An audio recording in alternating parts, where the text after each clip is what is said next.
In this final concluding video, we're going to be discussing big tech, their monopolies, and their contributions to surveillance and the normalization of surveillance, which brings about all of the issues that we've been discussing in this series. I'll begin by exploring the role of big tech as monopolies.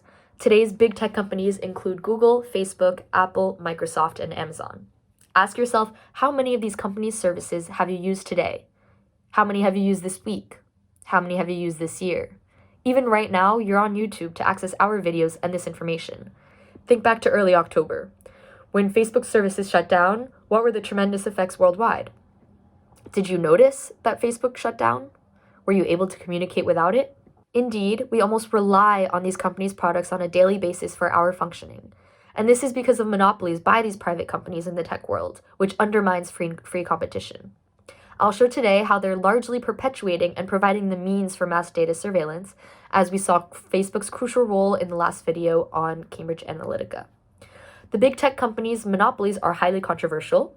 There are important trials, such as the big tech antitrust investigations in the US, rising scrutiny worldwide, and we can even see recently how Facebook changed its name to Meta in an attempt to move forward and rebrand after that scrutiny. Just a month ago, as I mentioned earlier, on October 4th, Facebook and its attached applications, meaning WhatsApp, Messenger, and Instagram, experienced a 6-hour-long outage. 6 hours isn't that long, is it? But there were severe impacts which exemplify the dangers of these monopolies. If Facebook were a country, it would have the largest population on Earth. More than 2.2 billion people, meaning a third of humanity, log in at least once a month. That user base has no precedent in the history of the American enterprise. Jose Caparoso, Forbes editor, tweeted during this shutdown, "Latin America lives on WhatsApp. I'm surprised by how so many people underestimating how catastrophic this downfall has been." And New York Representative Alexandria Ocasio-Cortez responded, "It's almost as if Facebook's monopolistic mission to either own, copy, or destroy any competing platform has incredibly destructive effects on free society and democracy." These interactions, which actually took place on social media, on Twitter, shows the anti-democratic nature of tech giants' monopolies. And it echoes this idea that surveillance capitalism has an inherently anti-democratic power. But these monopolies leave millions of people dependent on these companies for their daily lives, even if surveillance can be dangerous. The dangers of surveillance capitalism are both normalized and overlooked. And we have previously looked at the real dangers of data surveillance using historical and recent case studies. So I want to now show you how this surveillance is becoming integral to and normalized within our society's functioning. Harvard professor Shoshana Zuboff coined the term surveillance capitalism in her recent 2019 book, The Age of Surveillance Capitalism. It analyzes the radically changing economic system in which surveillance and behavioral data has become the main commodity. Google's role in the commodification of behavioral data is studied in particular as the prototype of the new economic logic based on predicting the future of behavior to increase revenue and influence future behavior. Google's part of the big tech companies' way to progress their revenue was to record and store behavioral data, making a new market for selling data that can be used for better advertising and consumer predictions. Big tech already tracks our movements and records our private conversations. And if the public doesn't stay vigilant, big tech can keep invading what most of us consider to be our private lives. The idea is to be able to predict and also shape future consumer behavior. And this is part of a new system that is called surveillance capitalism. As this recent Harvard Business Review article puts it, most CEOs recognize that artificial intelligence has the potential to completely change how organizations work. They can envision a future in which, for example, retailers deliver individualized products before customers even request them, perhaps on the very same day those products are made. There are also new startups that comply with surveillance capitalism that are appearing in the system. For example, Number 8 is a startup that, according to Wired, helps apps infer user activity based on data from a smartphone's sensors, whether they're running or seated, near a park or a museum, driving or riding a train. New services based on such technology will combine what they know about users' activities on their apps with information on what they're doing physically at the same time.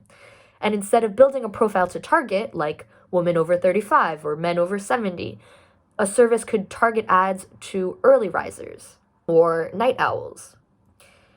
In December, the New York Times published an expose on what one can learn about someone using their collated data from apps and smartphones. By blending location tracking with other online behavior, researchers were able to put together a detailed report of the most intimate details of users' lives, such as where their children go to school or who was cheating on their diet. They could even tell which area of nuclear power plants an individual worked in, information that is typically classified. Because of these revelations, data that big tech collects poses a national security problem. One open source researcher used data from Strava, a fitness app, to map US military bases around the world as soldiers tracked their runs. Our devices are constantly telling companies where we are and what we're doing, and that's not always a good thing. As collecting and using behavioral data has become normalized by these companies, they've increasingly become part of a new economic system integral to our society in a digital age. Private tech companies in systematizing mass data surveillance, but also normalizing and banalizing it. They diminish the importance of behavioral surplus by using camouflaging rhetoric such as digital leftovers or digital crumbs, and this perpetuates the widespread ignorance that we've been surrounding the subject. Could this seem harmless if you're just receiving advertisements that are better suited to you? The integration of surveillance as normalized and perpetuated by these big tech companies can be extremely dangerous. And Zuboff, in her book, warns of the dangers of centralized power and systematic appropriation of information, and she calls these practices savage. The limits to such power become blurred. Systems can be used by the wrong people or by states and governments. Zuboff writes, "Once we searched Google, now Google searches us." We're already seeing governments using this form of surveillance to look for reports of illegal activity. A big part of monitoring for criminal activity is looking at CSAM, a polite acronym for something horrific. In August, Apple announced that it would take a drastic step further and push a software update for iPhones that would scan and analyze all the images on your iPhone, not looking only for known CSAM, but also for any images that a computer algorithm judges to potentially be CSAM. Why is this a problem for people who do not keep illegal images on their phones? The second red flag is that the software doesn't look for a specific file and ignores all your personal photos. It looks at all of your photos and even your sensitive information. So if a monopolistic tech company decided to fully embrace its capacity to spy on its users and leverage that data to a personal or a political end, like we saw with Cambridge Analytica, the consequences for democracy could be catastrophic. It could be used by authoritarian regimes like we saw in the video about China. This is especially a highly unregulated sector of the economy, and it's uncharted territory. So we have to ask ourselves the question of how far this can go and what we can do to control it. So in the final part, let's conclude with some of the potential solutions to these issues. A surface-level solution to the privacy dilemma would be for people to decouple their online lives from these companies. In reality, this isn't totally possible, but there are some steps like using DuckDuckGo as an alternative search engine that doesn't compile user data and promises total privacy. There are also new browsers coming up like Brave, which has promised to pay users back for selling data and advertisers. I also think it's very important to raise awareness about these issues to combat the widespread ignorance and normalization of this new system, something that we're already trying to do with this video series. There are forms of legal collective data rights, and for privacy activists, 2021 brings one big victory after another.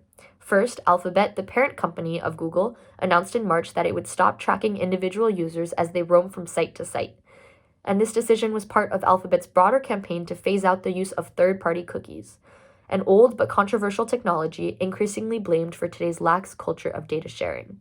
Now, these are only a couple potential solutions, and we definitely have to ask ourselves, are these measures enough or simply ways to create a perception of more privacy while maintaining this new capitalist surveillance system?